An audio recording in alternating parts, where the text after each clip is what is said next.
Il y en a qui font dans le même temps, il y en a même qui ont publié en disant que dans le même temps c'était faisable. Bon, nous, j'avoue que ces patients qui ont des fonctions rénales qui sont quand même toujours un peu limites, je pense que c'est pas une bonne stratégie. Je pense qu'il vaut mieux faire en 2 temps.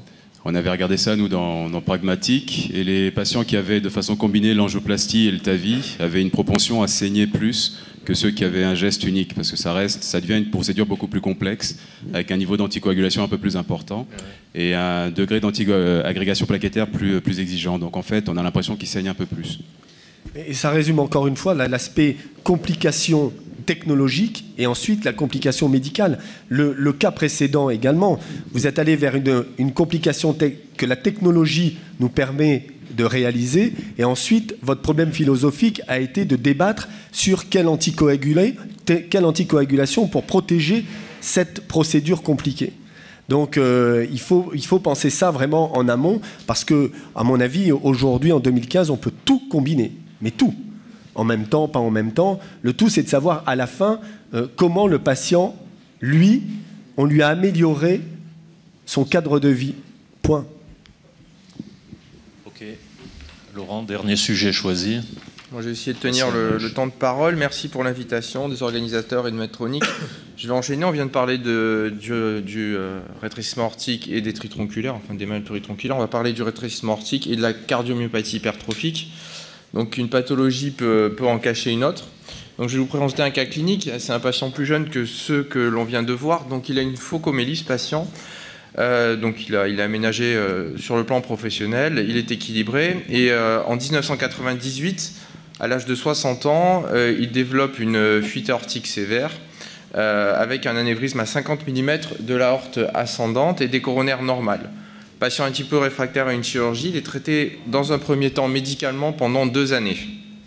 Il s'aggrave et il évolue en 2000 où il devient beaucoup plus symptomatique et il aggrave également sa valvulopathie avec une fuite aortique sévère, une fonction ventriculaire gauche conservée, et vous noterez qu'il a un septum à 12 mm.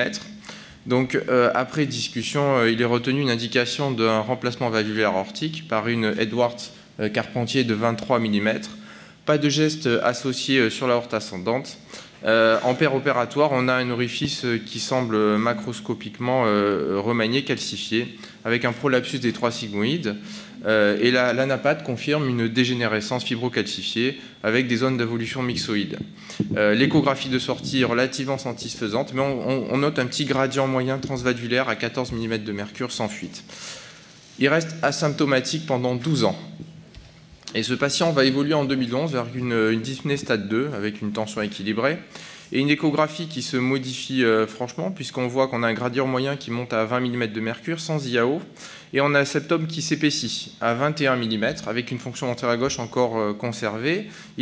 On poursuit le traitement médical et il s'aggrave progressivement sur 3 années pour arriver en mai 2014 avec une dyspnée qu'on considère sévère. Il est adressé donc par son cardio pour une évaluation. À noter que le scanner de l'aorte n'est pas réalisable chez ce patient qui est imperfusable. Vous verrez tout à l'heure les images du patient.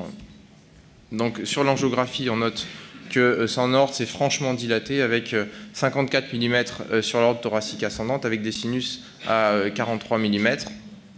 Et vous avez l'évolution hémodynamique, donc qui chez nous est assez systématique et qui note un gradient sévère au franchissement de la valve avec un gradient pic à pic à 70 et une surface à 0,65 cm². Ce qui est très intéressant, c'est quand on arrive à se balader avec la pitelle dans le ventricule gauche, vous voyez qu'il semble qu'il existe un gradient intraventriculaire gauche associé à ce rétrécissement aortique.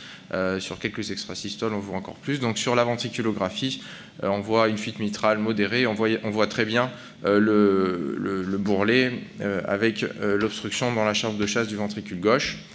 Donc je ne suis pas échographiste, mais l'échographie qui est réalisée alors confirme la présence d'un gradient intraventriculaire à 93 mm de mercure, avec un obstacle additionnel sur la valve, avec un gradient moyen sur la valve à 45 mm et une surface à 0,8 cm².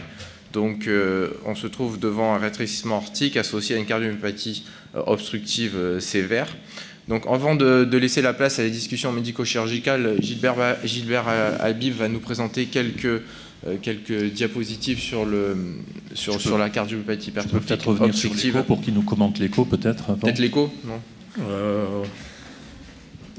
Oui, bah écoutez, le commentaire de l'écho est un petit peu difficile sur une image arrêtée que je ne connais pas, mais enfin ici vous avez le septum interventriculaire effectivement qui est bien épaissi, il n'y a pas d'erreur de mesure, clairement c'est une vraie hypertrophie qui est apparue au fil du temps.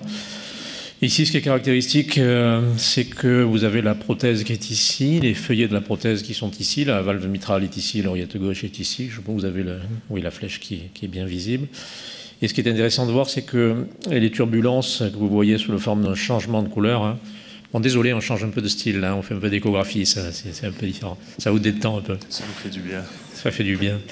Donc ce que vous voyez en fait ici, c'est que si c'était uniquement la prothèse qui était sténosante, on aurait des turbulences qui apparaissent, c'est-à-dire un changement de couleur. Le bleu, c'est les couleurs normales, et tout ce qui est jaune, orangé ici, ce sont des couleurs pathologiques qui témoignent d'une accélération, mais l'accélération se fait clairement en dessous au niveau du septum interventriculaire, donc c'est une vraie obstruction. Ce qu'on voit très bien également aussi, et que je vais aborder, c'est ça que je voulais montrer très brièvement, quelques diapositives que j'ai rajoutées pour ce matin là, pour vous les montrer, c'est que la morphologie du flux est très importante, et ce qu'on voit très très bien ici, c'est que la morphologie du flux sous-aortique obstructif est un pic très très tardif, c'est la classique lame de sabre avec un pic tardif qu'on devine ici, mais vous voyez aussi que en Doppler continu, on a une superposition de quelque chose, on ne sait pas quoi, mais probablement ici le flux peut-être de la sténose aortique, et c'est ça que je vais vous montrer en fait, mais qui est parfaitement montré ici, c'est que en fait il est très très difficile de faire la différence entre les deux, et c'est justement ce que je voulais vous montrer et que je vais vous montrer tout de suite.